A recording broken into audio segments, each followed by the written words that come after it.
I think it's actually really stressful and counterintuitive for people to have a business that's like growing or like doubling every 4 to 6 months. It literally means that every, twice a year, whatever you were doing and were good at now is probably about half as effective. Founding a business is just the tip of the iceberg. The real complexity comes with scaling it. On 1 to 1,000, host Jack Altman and I dig deep into the inevitable twists and turns operators encounter along the journey of turning an idea into a business.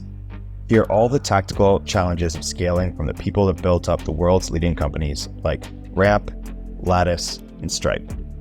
Our inaugural guest for the show is Erik Glyman, CEO of Ramp. Let's get right into the conversation.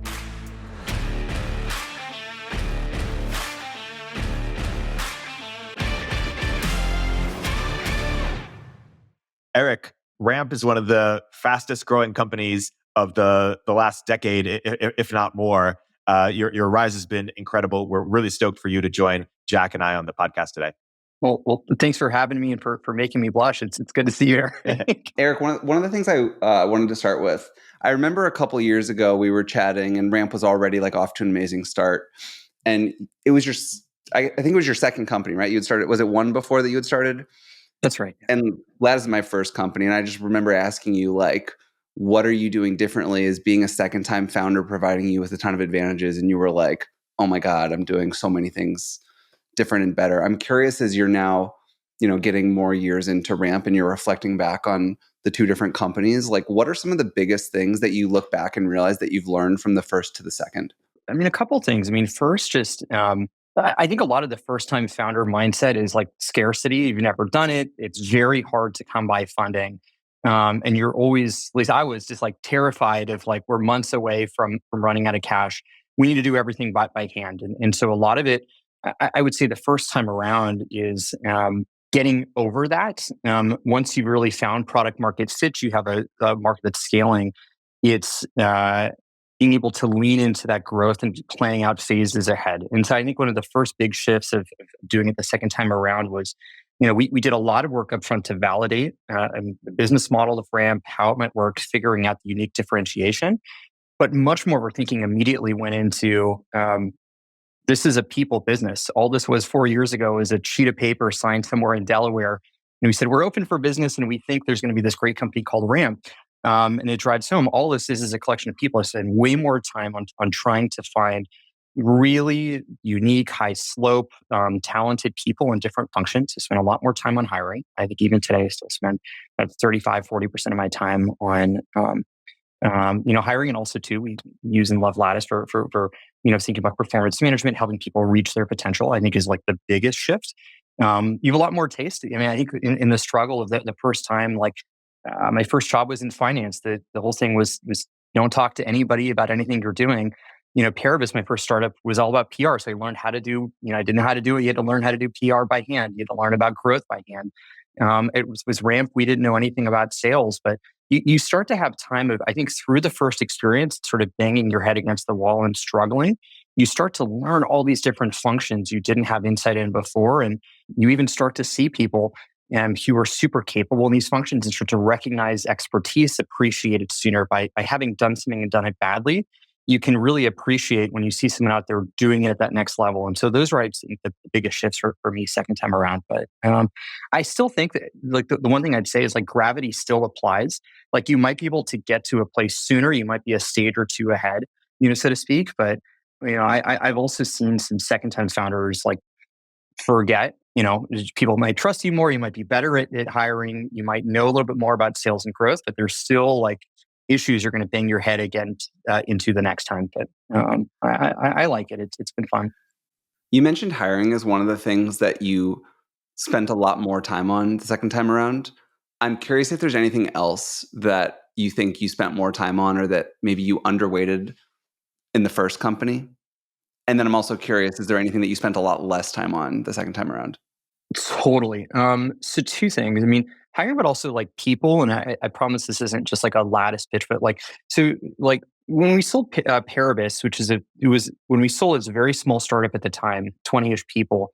We sold into Capital One, which first of all, great founder-led company with over 50,000 people. And I think in that first week, I was totally, I didn't know what to make of it because I'm kind of a millennial, and I'd meet people who it's like, "Hi, I'm Sarah. I've been with Capital One for 20 years. I'm Tom. I've been here for 10." And my frame of reference was all my peers would be at jobs for 2 years and go, 1 years and go, and I couldn't figure out why were these really talented or whatever people like. Am I creating like?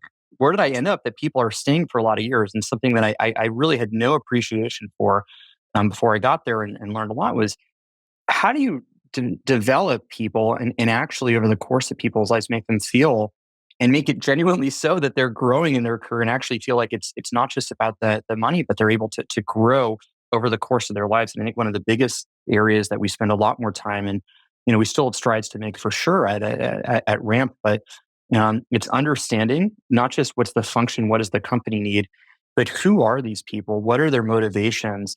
For the team members that you're trying to hire. In a way, everyone is the hero of their own story. They're trying to grow just like whether you're a founder or a member of a team. And even in like performance management, thinking about not just the one-on-ones, what do we need to do this week, but once a month, having development conversations. Thinking about not just what makes people great, but what does the company need and how do you help shape people over time? And so I actually think usually in most people's first company are the luxury to think about it. And that's fine from like a 1 to 10, maybe even 1 to 40. Like there's nothing else to do but like survive, get it off the ground.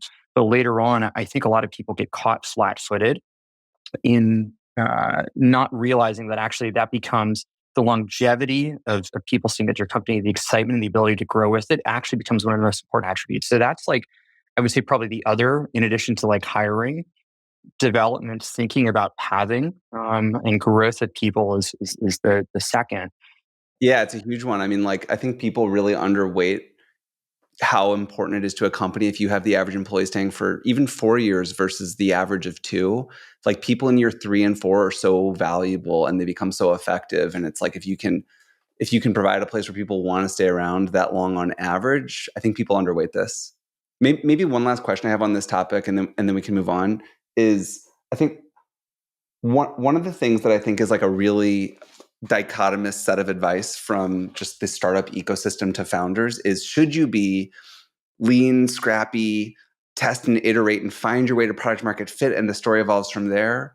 Or should you design it all from day one and have this fat startup where you nail the story from the beginning and you're just, laying it all out? And so I think about like, on one end of the extreme, you've got like Tesla, who like from the beginning is like, these are the 3 stages, versus you've got like a YC company that is like, we're going to just find 10 customers and make them happy, and then 30, and we'll see what happens. I'm curious for you as a second-time founder, did you come in to the product and the strategy differently the second time around? I mean, for sure. We were much more intentional about really trying to understand like the market, what made the business work, and how does it connect to strategy. And so I think we've still been very firm on like what is the long-term mission of the company, and that's been consistent and intentional. Like our goal, our mission at Ramp is to help all we tens of thousands of customers now get more out of every dollar and every hour. They didn't start their companies to manage expenses or do accounting. They're trying to achieve their missions, and our goal is to be a multiplier on their most finite resources. How we get there, we can sort of debate the tactics, in a point of time, and iterate on what's the most efficient way to grow, to reach more people, the product that saves people the most amount of money and time based off of where we sit and our product is. I think it's important for a company to say, this is North. This is what we're about. And I think too much iteration without a direction of pathing of where you're headed is a problem. And, for us to, even on the fat startup versus lean compounding problem, I think that, 2023, we are in an era where there is an incredible proliferation of APIs and microservices, of AI that can literally write different software and you can connect through workflows. And I think of Ramp much more as a workflow and productivity company that happens to move money. And so even as we build new products, it's often around getting our customers more efficiency out of every dollar an hour. And it's less about the product specifically themselves. In the early days of Ramp, it was less about, today there's a heavy amount of technical innovation, and we can talk through that. But actually, it was much more business model innovation. There's a business out there. It's been very profitable for a long period of time, called the credit card industry. There wasn't a debate of could credit card businesses make money?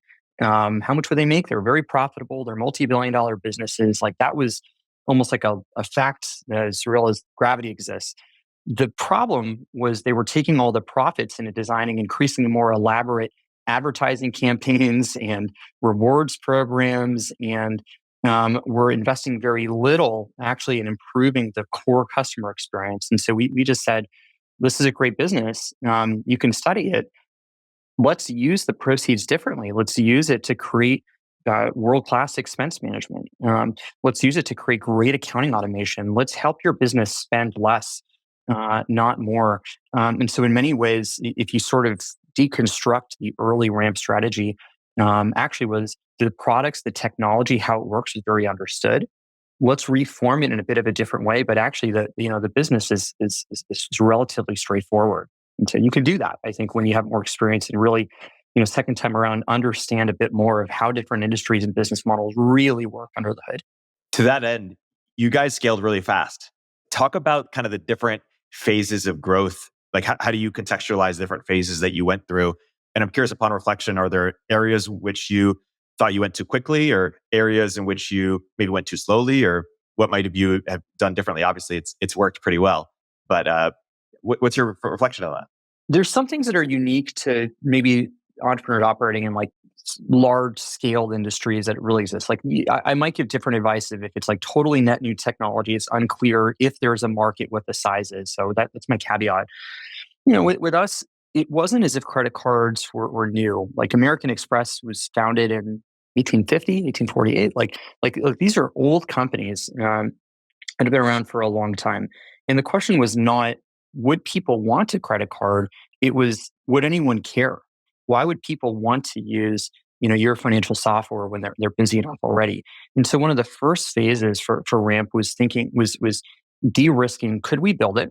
Could a few people operating at an apartment actually create a credit card that works? Our mission was to save you money and time, something that was differentiated, unique, a real value that might be different in the market. And was there I don't know if this is a term, like a message market fit?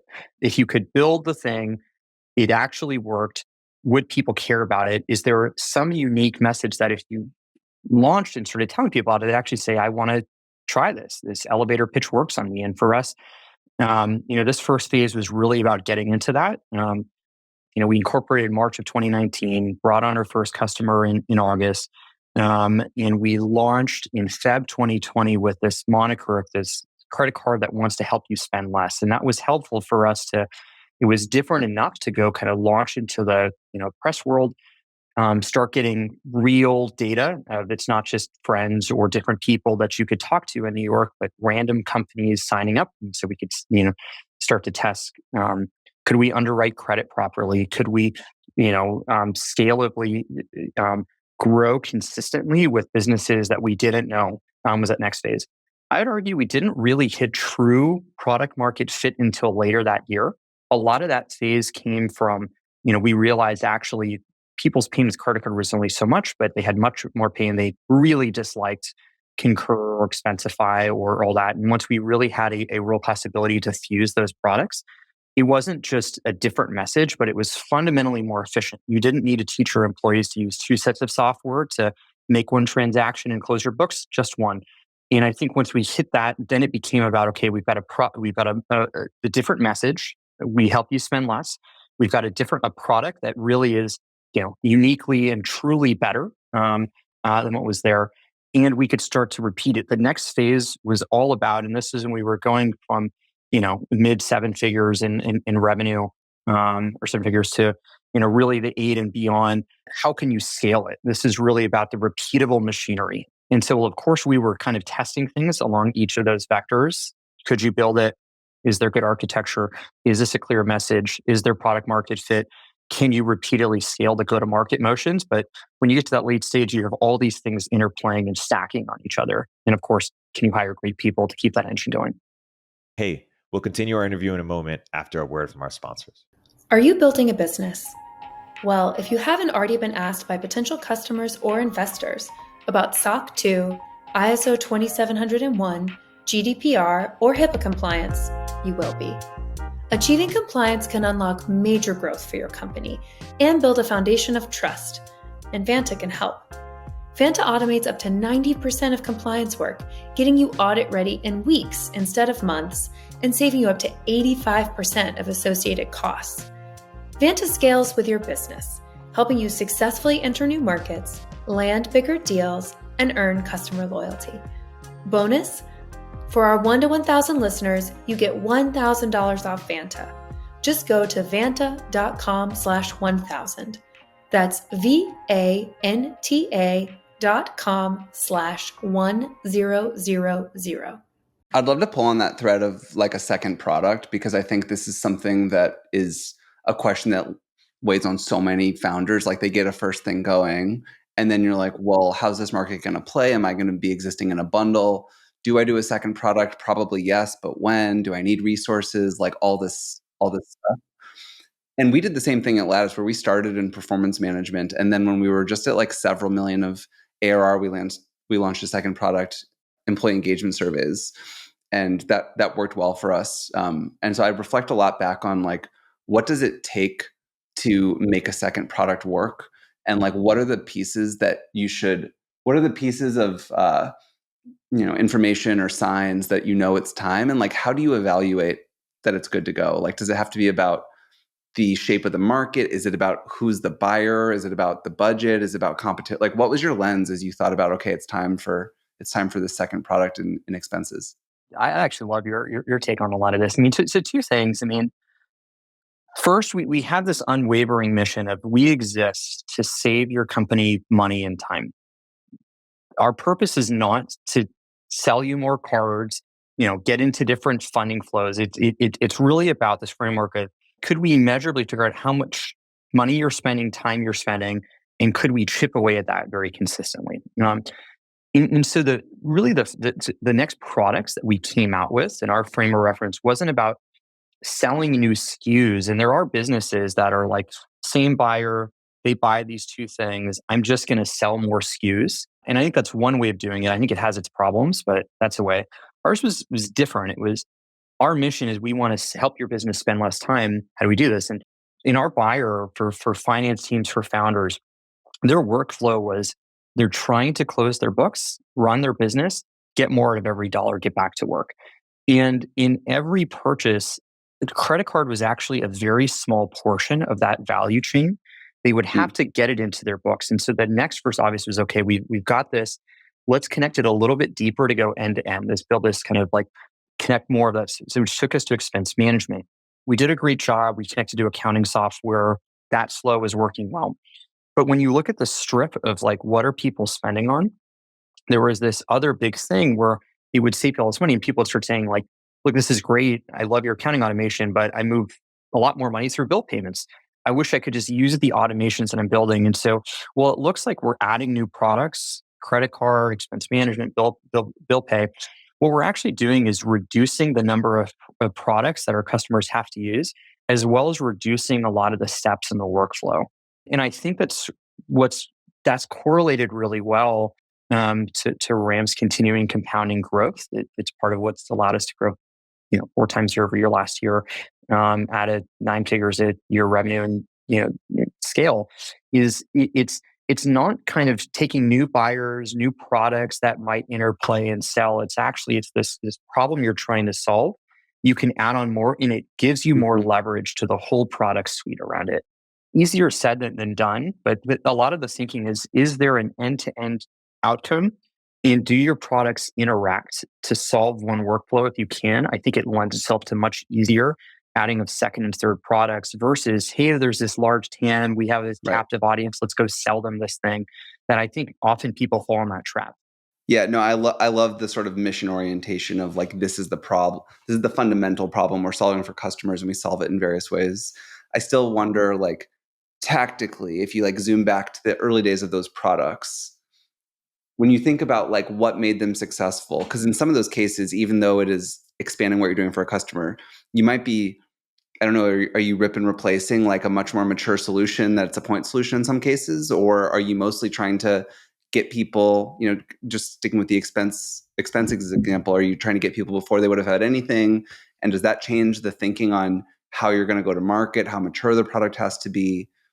I just wonder about some of these tactical pieces for a founder who might be thinking about, I exist in a category that has a lot of point solutions. I've got one right now and I want to find my way to the next. And yeah, I'm going to orient in this mission, but do I also have to think about certain levels of maturity relative to other products in the market? Or like what sort of maybe smaller tactical insights do you think you might have picked up in some of these? I think it's a good push. I mean, the first thing I would say is I actually think that there's very few products that like exist in a vacuum. Your product, whether you're building integrations or not, even if you're an analytics product to a HR insights platform to a payments platform, you are probably connecting with something adjacent. Maybe it's accounting software, maybe it's bill payment software. And the question, I think that I think very tactically, you can be replacing, of course, other larger customers, other different sets of software, and you can sort of compete on a few vectors. So first, I would try to identify what's around you. How is your product interacting? Where either you actually can do that next job better, or something adjacent to you, where if you're solving this workflow, you going wider actually helps in that workflow. So what's the job to be done? Can you go wider? Or is there part of your value chain where you can go extend deeper into that? Is maybe my mental model for it. You can think about the product use cases, or you can think about the monetization. When you think about Ramp structurally, one of the, even for us, we're a free product that pays customers to use it and monetizes in a different way. Now, rather than using that for more elaborate ads, we can say, let's use it for great software development. And we might compete differently with other companies that the only way they can monetize is let's charge for the software license. We might actually be able to monetize, say, let's use the product more deeply. And we can give you more insight to save you money and time. That can give us a structural advantage. And so I think it's worth thinking about what's the end user use case, what products are adjacent, and do you also have a business model, or talent advantage, a structural advantage that lends yourself well to the question of if you're going to compete, why should someone pick your product versus a different? And I think often finding the cross section of that, there's going to be some where there's deep user pain, a deep structural advantage, and I think those are, if you have that interaction, those are great products to be pursuing next. If there's areas where it's low pain, no advantage, maybe you want to partner and stick with that. And so you want to think about what's your framework, but those are some of the tactical things that I think about. Fascinating. I want to segue into competition.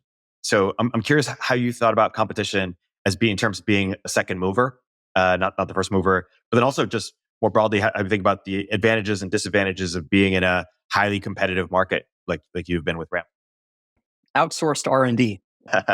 These are people Exactly. that are they're running. In ways, we're very fortunate. There's companies that have existed for decades and are spending, in some cases, quite literally billions of dollars to go and run experiments to reveal what does the market think. And simply by paying attention and being really curious and open-minded, you can learn a lot. And often I think great companies, and you should respect competitors. Often they are deeply brilliant in some ways. There's something they're extremely good at, observing that and having the humility and respect to say, like, what makes this company truly great can teach a lot about spikes that companies orient around, as well as to preferences out in the market. You also can use that to figure out where there's holes in the market. I think part of Ramp's uniqueness was, most of our competitors were thinking a lot about sort of excess and getting people to spend more. The more that we understood others, the more we saw in this validation of, there's very few people really thinking about that actual end customer, helping them spend less. And so when you really know others well, see the successful results of experiments over months, years, decades in some cases, you can teach you a lot and it can help you find some of the holes in the market. I don't think we're the second mover. I think we're probably like the 100th and whatever mover. We're really Lane, and I think that's also classically true. I think there was this false belief that you had to be the first mover, and I mean, it just has never been the case. Like, Apple and Microsoft weren't the first. They were early, but they were not the first. Facebook was not the first. Google was like not the first search engine. Uh, First mover advantage can be good, but actually you can benefit a lot. And so, I think having the humility to learn a lot about, to study, to take in and think the best of your competitors helps you come into better insights ultimately into what matters of what does your customer actually care about, and how do you help your obsess over them. So Just on that note, Justin Kahn says to startups don't compete with other startups. They compete with people not giving a shit. But when you're the 100th mover and actually these startups have a bunch of traction, they're big companies, you actually can learn things from your competitors, and it's worth paying attention to what they're focused on and where they're going. Justin's an incredible mentor, and it has been for years. You're totally right. I think it's super well said, and he said it a lot more elegantly than I did. That's for sure. So I'm curious, as the 100th mover, which we all are, Lattice is a 100th mover as well. How did you pick which customers to serve, and how tightly scoped did you go? So and I'm thinking more in your early days, which then of course becomes like the nugget around which like so much else happens. But how did you pick, whether it was by segment and customer size, whether it was by industry, whether it was by people who had a certain spend profile? What was your mindset like, or what was the thought process that led you to decide, here's how narrow, if at all, we're going to go, and here's why? This is it's a really good question, and I think even to one of the earlier ones of what a second time founders try to do differently. It's understanding like who is your ideal customer profile, and how do you do like the right scale of market research consistently to arrive at that. I think a lot of people in building their businesses for the first time, there is something that's dead right about make something people want that YC like nails, and it's like a never forget it rule. But you need to. Sometimes people get trapped of like you're consulting for a small business, or like you talk to too few people and you get really just pigeonholed into this strange specific direction, and you made something that a few people want, and it's great, you can be loved, but it may not actually compound into there's a broad base of market. And so I think one of the best things that you can do early on is actually just talk to a lot of people. Like, don't be nervous about talking about your idea or why you exist. There's some subtle things you can do tactically when you're framing the early conversations. Our pitch to other business owners, finance teams was never, we're a new credit card company. We'd love to earn your business and sell this card to you. Let me walk you through my pitch. It was, we would love to, we're building a new kind of card that's designed to help your business spend less. I would love to help your company spend less. And frankly, I'd go to work for free to prove the value for you. Now, are there any places that you think your business is spending too much money or time? Or maybe we can talk about a couple areas and hypotheses, but trying to sit on the same side of the table as people, solve a problem together, invite people to be part of it. Many people will say no, some will get interested and actually want to work with you and think about it. When you start talking to people and getting that actual insight, getting under the hood of it, we started seeing these different use cases, pop up. There were some people who had like very specific and weird things that were very non-scalable, but we started seeing, just to give a specific example, after talking with 50 different businesses, we saw this use case of like, if you'd find these like Series A through C businesses circa 2019, 2020, the go-go days, you see like an incredible amount of waste. Some member of a team would sign up for like Asana, then another would sign up for, Trello, another for, you name it. Like, and you would see this pattern of like 8 project management softwares that just exist. If you looked at enough, spending patterns of companies, you just see 90 days of transactions, see duplicative. And, it was very scalable to say, let's just have a simple clustered list of project management software in which you'd run a simple script. Like, that's easy. Whereas negotiating a specific contract with a manufacturer that only a few customers use was very hard. Like, you could maybe save people money there, but it wasn't scalable. And so you'd start seeing these examples of, okay, across enough companies, what were these patterns that were emerging? where you can learn a lot about who actually was willing to try it and buy. In our early customers, they're still with us, but we started unlocking more and more parts of the business. And so we tried to early on, we arrived at, we exist for earlier stage companies, could be venture back or not. We exist to save you money and time. And often the ones that we did best on really had somewhere between 5 and, let's say 100 employees. We thought we could service the 5 through 20, but we couldn't be differentiated. But we might be able to be differentiated in kind of this larger segment of it. And so then we later, once we started realizing, seeing the patterns in the product, we started working on, could we repeatedly reach these folks? And, I think identifying your ICP helps you a lot. It allows you to be focused and have a much tighter pitch of, who you're speaking to and why.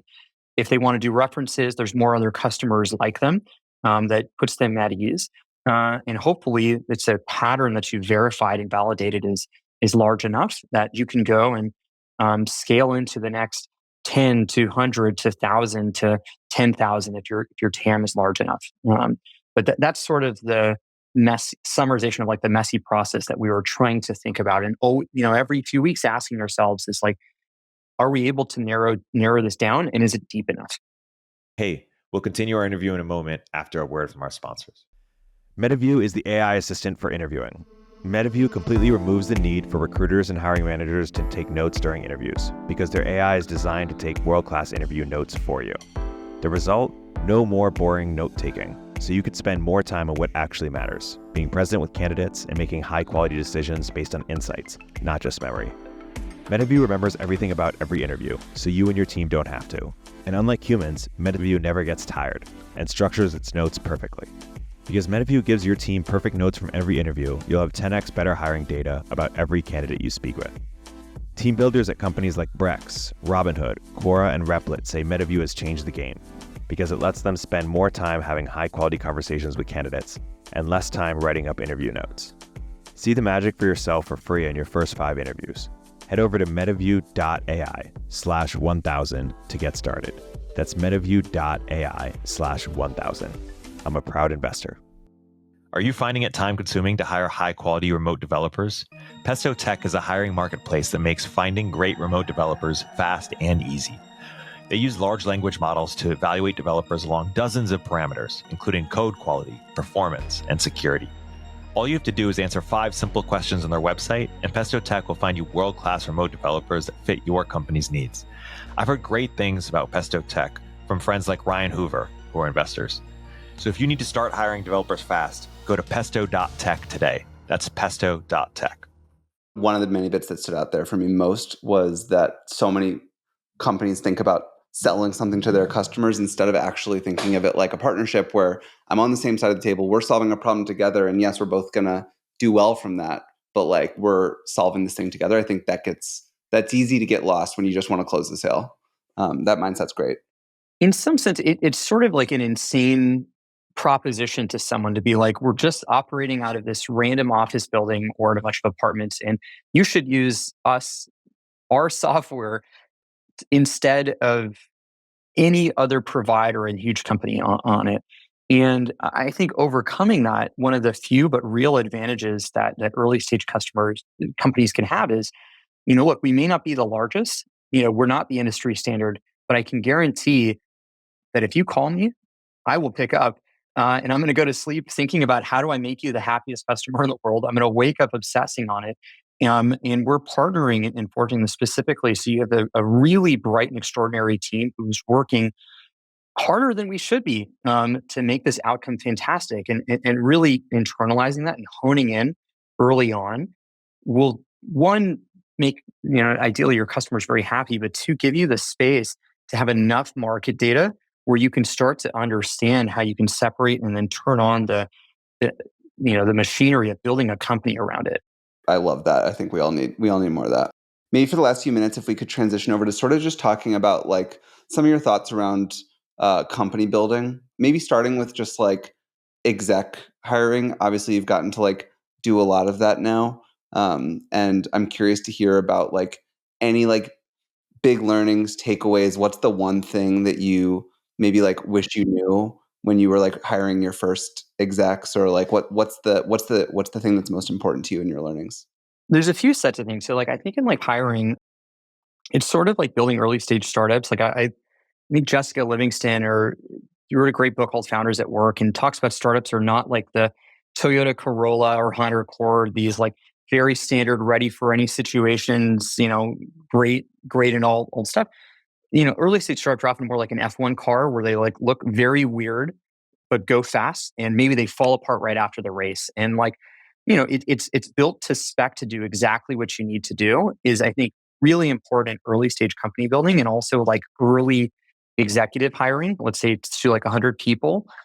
I think that's still very much what you're looking for. It's really acutely understanding what's the problem, knowing that well enough so that if you're going out and making an expensive hire, you have the validation that this is a need and that you really want the expensive product that you're and a person that you're bringing in. Next, I think hiring, the other side of that is understanding talent markets well enough and like who's great at it. You'd use like a sports analogy. It would be great if you could hire someone from the Chicago Bulls in like the 1990s, like truly greatest of all time, like anyone on that team. And there's a few players who are just like, that is the best. Chicago Bulls in like 2010s, wonderful people, pretty good. Sorry, any Chicago fans out there. But like, I think even in hiring executives, it's kind of like that. Like sometimes you want to understand, like, not every company is great at everything, but there are probably some things they're specifically great at. Like there are some companies that are extraordinary at growth marketing, some that are extraordinary at credit and underwriting. Sometimes they're great at one thing, and then over time, the people who were there and made it leave. And so understanding both what are companies excellent at, what's the vintage, and are you talking to people specifically? And it makes it really easier to pair back on, okay, this is important for your company. The person who comes in has a knowledge base and was at the right place at the right time, can come in, and when they are in, they're successful right away because you validated as a real problem for your business, and you can scale from there. And often I think, the momentum, I think I thought too little about like executive momentum early on at Ramp. I think there's a tendency, especially among second-time founders, to hire like big name executives and give them a giant job versus thinking about what could they be very successful at on day 1 through 90. Earn goodwill, proof points, getting into the mix with companies, solving the problems so that they can sort of compound and get on to the second, to the third, to the fourth, to the, whatever. And so probably the biggest shift over time has been, if you can, having a preference to hiring people who are excellent, but maybe, versus a C-level, try hiring at a VP versus a VP, maybe a head of. Try to hire a lead and stretch people. And through getting wins under your belt, finding the great person who was really there at time and stretching over time, I've found that really helps versus making that giant big name hire where they might be great and often the failures are not the executive's fault. I think it's often the company's fault for not going through that process where you stretch people too fast, they get underwater and can never get themselves out. I love that. And I love the thing you said about like learning the market. I think about this like before renting an apartment, you should like go look at a bunch to see if you have a feel for like what is this neighborhood at this price point and these specs like. It's a bit like that where it's like you got to just like go meet some and feel it out a little bit before you know what's out there even. Love that. We've all been in the situation where we're growing something fast, we need to fill a role, and we've interviewed someone, and it's not it's not like a hell yes, but we got to fill this role. And so we either need to make a decision like, is this good enough? Or do we kind of, restart the search or, risk not being able to fill this role? Erik, how have you thought about when you're in this position? Not perfectly. I'd say there are times when we've done it better than others. And look, I actually think I think it's good to embrace imperfection in problems. Like I actually think that's normal. I think that as companies get larger, if you deconstruct how many companies actually hire, it's less about finding one person who is like a hell yes, I will make it work. It's more of people have veto rights, and it's who can pass, without getting no's from different people. Is often how big companies will look for it. The things that we've specifically done, so just tactically, as we do interviews, first we try to think about like what are the skill sets that we would hope for, and we go at length internally on our scorecards. Some might be like There's one interviewer so one of the worst things that can happen when people interview people is you don't coordinate up front, and let's say 4 to 5 interviewers ask some variants of the same question. So you keep getting the same signal and the same thing, and you have a limited sense. We set up the roles, who's doing what, who's looking at career development, who's looking at, if it's a hiring manager, ability to, hire teams. We'll run references. We have exercises together, and we actually have people doing very different functions. Some are trying to, learn and ask questions. Other people might try to disagree with people about something over the phone and how people react to that.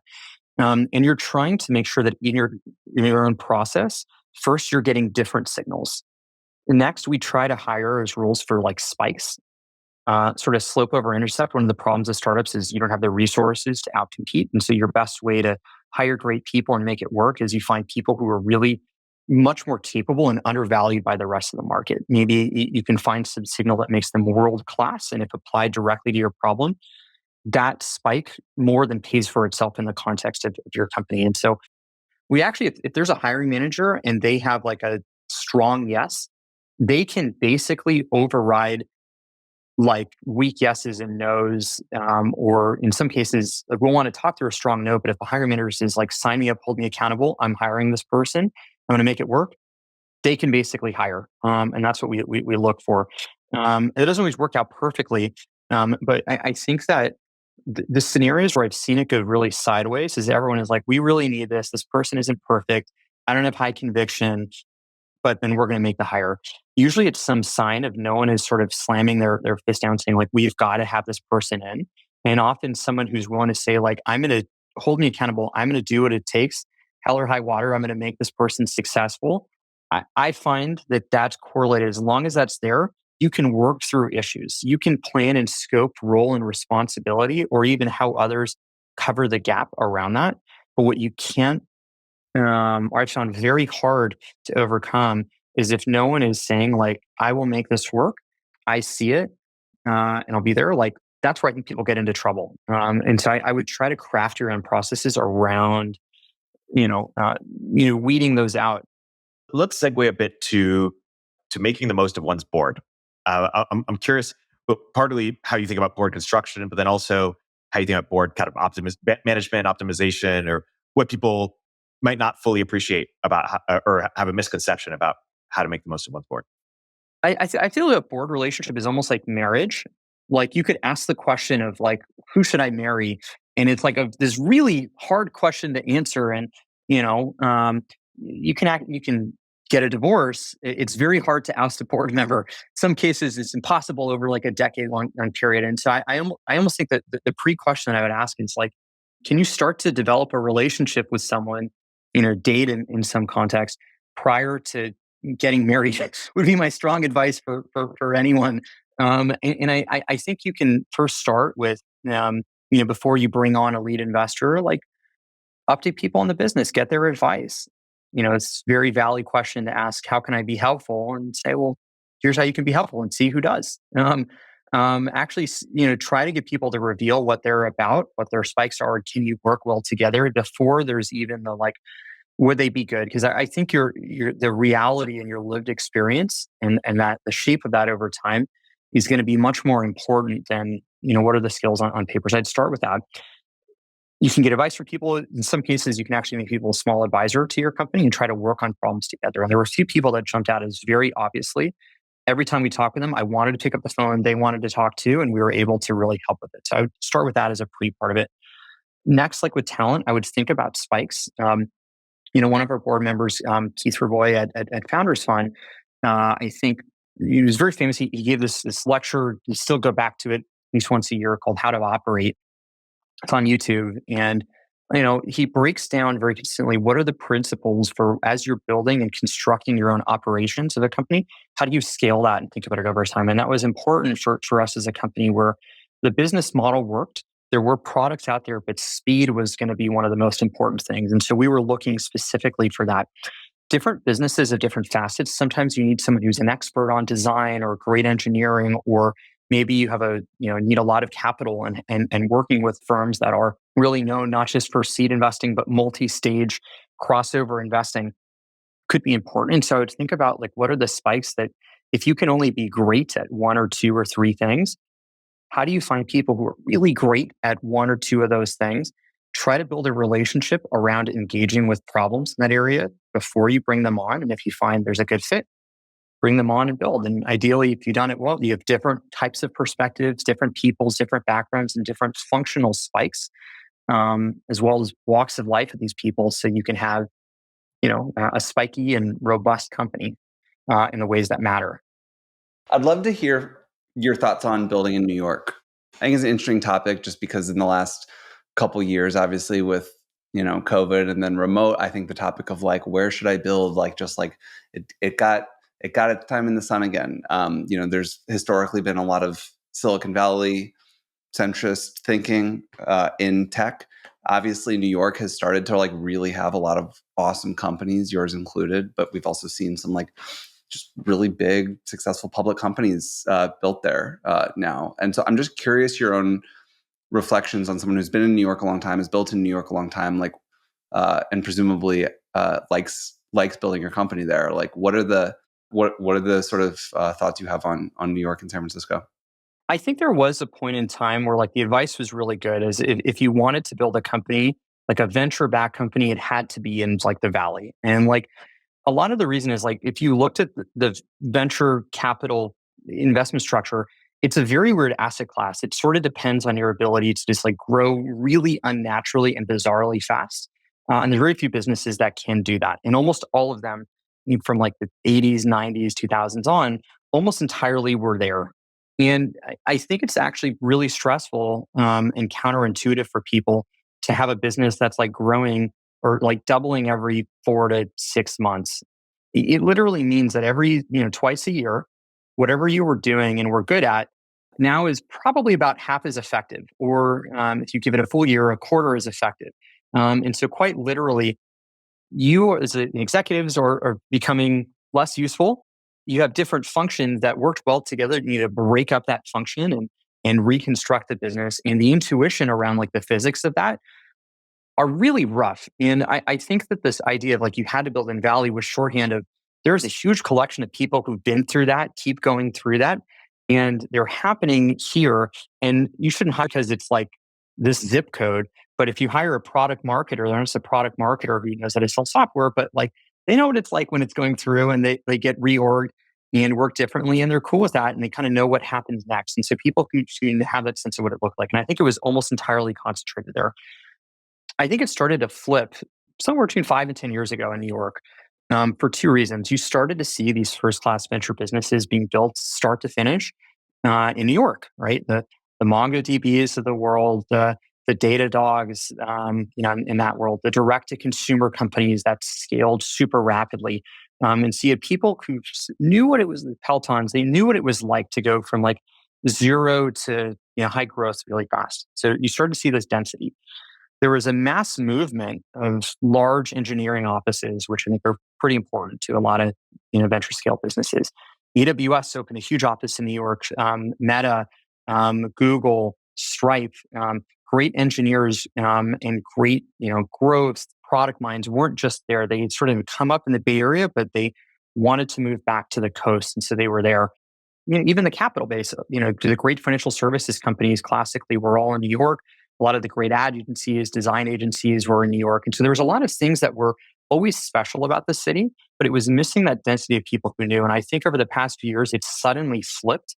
And the pandemic accelerated it where people kind of can move anywhere. And a lot of people who just love the weirdness and the energy of New York City, that it suddenly became viable. So I think it's an amazing time to be building in New York City. I think there's other geos that are benefiting from this too, but this sort of state of mind of what it takes and the expertise around companies that scale like this allows you not just to get off the ground, improve product market fit, but in the theme of the podcast, go from 1 to 100, 100 to a billion. Like I guess cities time's come. That's a perfect place to wrap. Erik, still early on the ramp journey relative to where you're going to go, but already it's one of the great case studies of our time. So thanks so much for coming on the podcast and sharing your hard-earned company building lessons and wisdom with us.